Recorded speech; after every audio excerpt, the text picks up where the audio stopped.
श्री स्वामी समर्थ। तुम्हा सगळ्यांच्या आपल्या स्वामी सूत्र चॅनलवर मनापासून स्वागत। स्वामी भक्त हो, आज पुन्हा एकदा तुमच्यासाठी नवीन व्हिडिओ घेऊन आलेली आहे। आजचा जो व्हिडिओ असणार आहे तो खास अशा सणाबद्दल असणार आहे ज्या सणाची अगदी लहान मुलांपासून मोठ्यांपर्यंत सगळेजण आतुरतेने वाट बघत असतात। तो सण म्हणजे काय तर होळी, हुताशनी पौर्णिमा। बघा, या वर्षीची 2025 ची जी होळी असणार आहे ती 13 तारखेला आहे। 13 मार्च 2025 रोजी होळीचा सण साजरी केला जाणार आहे आणि 14 तारखेला शुक्रवारच्या दिवशी धुलीवंदन असणार आहे। आता पौर्णिमा प्रारंभ कधी आहे, समाप्ती कधी आहे, सत्यनारायण केव्हा करायचा हे सविस्तररित्या आपण जाणून घेणारच आहोत। या व्यतिरिक्त धुलीवंदनच्या दिवशी आणि होळीच्या दिवशी काही खास करून उपाय देखील केले जातात। ते उपाय देखील आपल्याला जाणून घ्यायचे आहे, पण उपायाचे जे व्हिडिओ आहे ते सेपरेट बनवणार आहोत। ते व्हिडिओ बघण्यासाठी सगळ्यात अगोदर आपल्या स्वामी सूत्र चॅनलला सबस्क्राइब करून ठेवा आणि शेजारचं बेल बटन प्रेस करा, जेणेकरून जे काही नवीन व्हिडिओ येणार आहे ते तुम्हाला लवकरात लवकर मिळतील। तर आजचा जो विषय आपण बनवलेला आहे तो होळीसाठीच असला तरीही इतक्या लवकर का बनवला तर आपल्याला होळी येण्याच्या पूर्वी काही गोष्टींची विशेष काळजी घ्यायची आहे। काही गोष्टी घरातून काढून टाकायच्या आहे, तर काही गोष्टी आपल्याला घरात घेऊन यायच्या आहे, जेणेकरून आपल्या घरामध्ये माता लक्ष्मीचं देखील आगमन होईल आणि आपल्या घरातलं वातावरण जे आहे ते कायमस्वरूपी मंगलमय राहण्यासाठी देखील आपल्याला मदत मिळेल। त्यासोबतच ज्या वस्तू आपण बाहेर काढून टाकणार आहोत त्याने आपल्या घरातील जी दरिद्रता आहे ती देखील बाहेर जाईल। तर संपूर्ण व्हिडिओ शेवटपर्यंत आवर्जून ऐका, निश्चितपणे तुम्हाला या व्हिडिओचा फायदा होणारच आहे। फक्त व्हिडिओ ऐका आणि त्यानंतर तुम्हाला जर काही शंका वाटली तर तुम्ही ती कमेंटमध्ये विचारा। तर चला सुरुवात करूया। तर सगळ्यात अगोदर पौर्णिमा प्रारंभ आणि शेवट कधी आहे हे आपण जाणून घेऊया। तर बघा, 13 मार्च 2025 रोजी पौर्णिमा प्रारंभ सकाळी 10:36 होणार आहे। तर 14 तारखेला 14 मार्च वार येत आहे शुक्रवार। या दिवशी पौर्णिमा समाप्ती असणार आहे दुपारी 12:25। आता होळीच्या दिवशी आपण सत्यनारायणाची पूजा देखील मांडत असतो। आता होळीची जी पूजा आहे ती देखील आपण संध्याकाळीच करतो आणि जो सत्यनारायण आपण दर पौर्णिमेला करतो तो देखील प्रदोष काळात म्हणजे संध्याकाळच्या वेळेसच करतो। पण असा प्रश्न निर्माण झाला आहे की हा जो सत्यनारायण आहे तो 13ला करायचा की 14ला करायचा। तर हा प्रश्न तुमच्या डोळ्यासमोर असेल तर त्याचंही उत्तर आपण सगळ्यात अगोदर जाणून घेऊया। तर बघा, आपण प्रदोष काळामध्ये सत्यनारायणाची पूजा करत असतो, त्यामुळे 13 तारखेलाच आपल्याला सत्यनारायण करायचा आहे। 13 तारखेला होळीची जी काही पूजा असणार आहे त्याच्या अगोदर जर तुम्ही सत्यनारायणाची पूजा करून घेतली तर हरकत नाही, पण अशा पद्धतीने आपल्याला 13 तारखेलाच सत्यनारायण करायचा आहे। आता जे कोणी सत्यनारायणाचा उपवास करतात त्यांनी उगवत्या तिथीनुसार 14 तारखेला उपवास करायचा आहे, हे लक्षात घ्या। तर अशा प्रकारे सत्यनारायण कधी करायचा ह्या प्रश्नाचं उत्तर तुम्हाला मिळालं। आता होळी येण्यापूर्वी आपल्याला घरामधल्या कुठल्या गोष्टी काढून टाकायच्या आहे हे देखील आता आपण जाणून घेऊया। तर बघा, होळी येण्यापूर्वी आपल्याला काही घरातल्या ज्या अशा गोष्टी आहेत ज्याने निगेटिव्हिटी आपल्या घरामध्ये प्रवेश करते किंवा कायमस्वरूपी ती घरामध्ये राहते अशा वस्तू काढून टाकायच्या आहे। त्यामध्ये प्रामुख्याने ज्या गोष्टी येतात त्या म्हणजे काय तर जुन्या वस्तू। बघा, आपल्या घरामध्ये अशा अनेक प्रकारच्या वस्तू असतात ज्याचा आपल्याला कधीही उपयोग होत नाही। भंगार वगैरे आपण ते साचून ठेवतो, आज देऊ उद्या देऊ नंतर देऊ असं म्हणता म्हणता वर्षानुवर्षे त्या गोष्टी आपल्या घरामध्ये साचून राहतात। पण मग याने काय होतं, ज्या ठिकाणी आपण ह्या वस्तू ठेवतो त्या ठिकाणी एक प्रकारचा वास्तुदोष निर्माण होतो। त्यामुळे अशा वस्तू जर तुमच्या घरामध्ये असतील तर तुम्हाला त्या काढून टाकायच्या आहे, जी अडगळ आहे ती कमी करायची आहे। अर्थात ज्या गोष्टी तुमच्या उपयोगाच्या आहे, ज्या रिपेअर होण्यासारख्या आहे त्या तुम्ही नक्कीच रिपेअर करून वापरू शकतात, पण ज्यांचा तुम्हाला काहीही उपयोग होणार नाही हे 100% तुम्हाला ठाऊक आहे आणि तरीही तुम्ही ते ठेवत असाल तर हे कुठेतरी चुकीचं आहे, म्हणून ही विशेष काळजी आपल्याला घ्यायची आहे। त्यानंतरची दुसरी महत्त्वाची गोष्ट म्हणजे तुमच्या देवघरामध्ये जर एखादा फोटो तुटला असेल, फुटला असेल किंवा एखादी मूर्ती जी आहे ती भंग पावलेली असेल तर तशी मूर्ती देखील तुम्हाला काढून टाकायची आहे। आता काढून टाकायची म्हणजे लगेच उचलायची आणि कुठले तरी एखाद्या झाडाखाली ठेवून यायचं का तर नाही।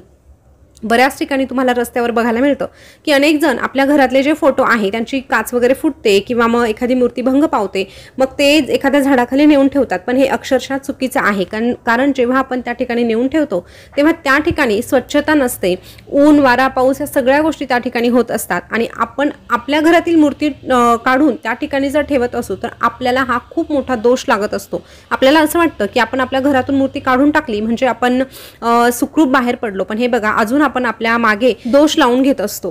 तुम्हाला जर अशा प्रकारची मूर्ती ठेवायची असेल, भंग पावलेली असेल तर ती तर आपण घरात ठेवू नये, हे अगदी 100% बरोबर आहे। पण मग काय करायचं तर अशा मूर्तीला तुम्ही नैवेद्य पाणी करायचा, जे काही गोडाधोडाचं बनवता येईल तो नैवेद्य त्या मूर्तीला दाखवायचा।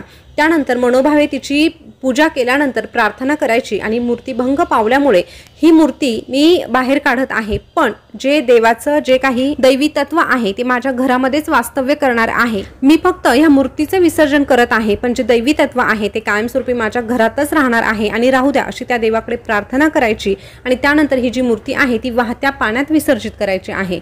बघा, इकडे तिकडे कुठेही अशा प्रकारे मूर्ती ठेवू नका। आता एखादा फोटो असेल, त्याची काच वगैरे गेलेली असेल तर ती काच तुम्ही रिपेअर करू शकतात। व्यवस्थित पुन्हा एकदा छानपैकी काच लावून घेतली आणि तो फोटो आपल्या देवघरामध्ये ठेवला तरीही चालतं, पण उगाच इकडे तिकडे ठेवू नका, त्याने खूप मोठा दोष लागत असतो, ही विशेष काळजी घ्या। त्यानंतर महत्त्वाची गोष्ट म्हणजे आपल्या देवघरामध्ये जर अशी काही ग्रंथ आहे ज्याचे अगदी पानं झालेले आहे, तर बघा, जर त्याला व्यवस्थित बाइंडिंग करून तुम्हाला वापरता येत असेल तर तुम्ही तशा पद्धतीने करा। खूप पानं झाले असतील तर ते देखील तुम्ही देवघरामध्ये ठेवू नका, छानपैकी त्यांना व्यवस्थित करता येत असेल तर करून घ्या, नाहीतर ते देखील तुम्ही वाहत्या पाण्यात सोडून देऊ शकतात। देवाची जी बसनं असतात ती देखील जुनी वगैरे झाले असतील तर इकडे तिकडे टाकून देण्यापेक्षा ही देखील व्यवस्थित एका पिशवीमध्ये टाकून आपण ज्या ठिकाणी निर्माल्य टाकतो त्या ठिकाणी तुम्ही टाकून देऊ शकतात, पण इकडे तिकडे कोणाच्याही पायंदळी पडतील अशा ठिकाणी ती टाकू नका। त्यानंतर घरातल्या ज्या इलेक्ट्रिक वस्तू आहे किंवा लहान मुलांची जी तुटलेली फुटलेली खेळणी आहे जिचा काहीही उपयोग होणार नाही, पण तुम्ही आठवण म्हणून साचून ठेवली असेल तर हे देखील कुठेतरी चुकीचं आहे। वस्तू नीट होणाऱ्यासारखी असेल तर ती नक्कीच नीट करून घ्या, पण नसेल होणार तर तुम्ही ती भंगारमध्ये देऊन टाकू शकतात।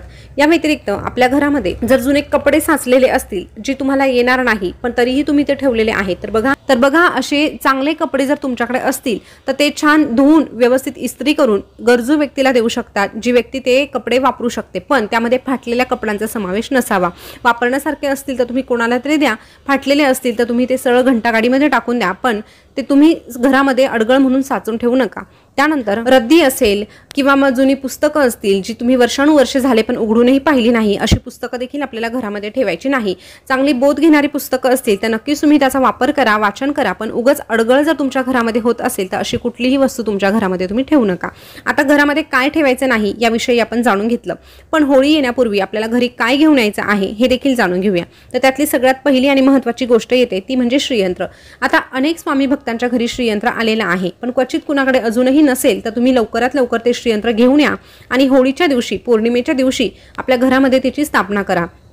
श्रीयंत्र हे अतिशय प्रभावी आहे, पण ते कधी, जेव्हा आपण त्या श्रीयंत्रावर सेवा करतो। फक्त घरामध्ये एखादं यंत्र आणून ठेवलं किंवा 10-15 यंत्र आणून ठेवली आणि मगच आपल्या घराची भरभराट होईल असं कधीही होत नाही। सगळ्यात पहिलं आणि महत्त्वाचं काम म्हणजे आपल्याला कष्ट प्रामाणिकपणे करायचे आहे। जेव्हा आपण प्रामाणिकपणे कष्ट करणार आहोत तेव्हा त्यानंतर त्या श्रीयंत्राकडून आपण अपेक्षा करू शकतो, पण फक्त ते श्रीयंत्र आणून ठेवूनही उपयोग नाही। त्या श्रीयंत्रावर आपल्याकडनं दर पौर्णिमेला किंवा मंगळवारच्या दिवशी किंवा शुक्रवारच्या दिवशी जेव्हा शक्य होणार आहे तेव्हा कुंकुमार्चन झालं पाहिजे। जेव्हा आपण कुंकुमार्चन करतो तेव्हा ते सिद्ध होत असतं आणि तेव्हाच त्याचे अनुभव आपल्याला मिळत असतात। त्यामुळे ही महत्त्वाची गोष्ट तुम्ही घरी घेऊन येऊ शकतात। त्यानंतर पंचधातूचं स्वस्तिक आहे। पूजा साहित्य ज्या ठिकाणी मिळतं किंवा तुमच्याकडे जर दिंडोरी प्रणित केंद्राचं ठिकाणी जर एखादं दुकान असेल तर तिथून देखील तुम्ही घेऊ शकतात, पण अशा प्रकारचं स्वस्तिक देखील तुम्ही खरेदी केलं, आपल्या मुख्य दरवाजावर लावलं तर बाहेरून येणारी जी निगेटिव्हिटी आहे ती बाहेरच्या बाहेर रोखली जाते आणि आपल्या घरातलं वातावरण सकारात्मक होतं। त्यानंतरची पुढची जी गोष्ट आहे ती म्हणजे पंचधातूची किंवा चांदीची लक्ष्मीची पावलं। अनेकांच्या घरी प्लास्टिकची जी पावलं आहे ती चिटकवलेली असतात। खरं तर प्लास्टिकची चिटकवू नये, आणि या व्यतिरिक्त दुसरं कारण असं की उंबऱ्यावर अनेक जण म्हणतात की लक्ष्मीची पावलं चिटकवू नये।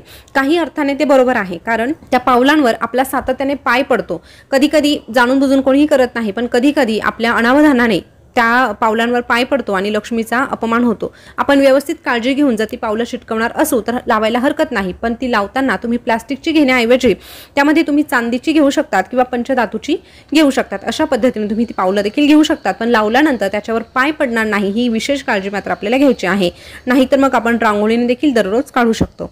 त्यानंतर कासव, जर तुमच्या घरात अजूनही कासव नसेल तर नक्कीच तुम्ही कासव देखील घरामध्ये आणू शकतात, त्याची स्थापना करू शकतात। मंदिरामध्ये जेव्हा तुम्ही जातात तेव्हा त्या ठिकाणी तुम्हाला नक्कीच कासव बघायला मिळतं। अशा प्रकारचं कासव आपण देवघरामध्ये देखील ठेवू शकतो। त्यानंतर तोरण, कवड्यांचं तोरण। पौर्णिमा तिथी ही माता लक्ष्मीला अतिशय प्रिय आहे आणि अशा पौर्णिमेच्या दिवशी, होळीच्या दिवशी जर आपण कवड्यांचं तोरण खरेदी करून आणलं किंवा त्या अगोदरही आणलं आणि होळीच्या दिवशी आपल्या मुख्य दरवाजावर ते लावलं तर याने देखील माता लक्ष्मी प्रसन्न होते, कुलदेवीचा आशीर्वाद आपल्याला प्राप्त होतो आणि बाहेरून येणारी जी नकारात्मकता आहे ती देखील घरामध्ये येण्यापासून संरक्षण होतं। या व्यतिरिक्त तुम्हाला जी कुठली देवासाठी किंवा आपल्या देवघरासाठी एखादी नवीन वस्तू घ्यायची आहे ती नक्कीच तुम्ही ह्या 15 दिवसांमध्ये घेऊ शकतात आणि पौर्णिमेच्या दिवशी त्याची स्थापना देवघरामध्ये करू शकतात। तर स्वामी भक्त हो, आपल्याला होळी येण्यापूर्वी घरातून काय बाहेर काढायचं, सत्यनारायण कधी करायचा आणि नवीन काय वस्तू घरी घेऊन यायच्या आहे हे सगळं काही व्हिडिओच्या माध्यमातून सांगितलेलं आहे। त्यामुळे तुम्हाला व्हिडिओ कसा वाटला हे कमेंट करून नक्कीच कळवा। होळी संबंधी जे उपाय आहे ते बघण्यासाठी चॅनलला सबस्क्राइब करून बेल बटन देखील प्रेस करून ठेवा। पुन्हा भेटूया नवीन व्हिडिओ सोबत नवीन माहिती घेऊन। तोपर्यंत बोलत रहा श्री स्वामी समर्थ, जय जय स्वामी समर्थ। धन्यवाद।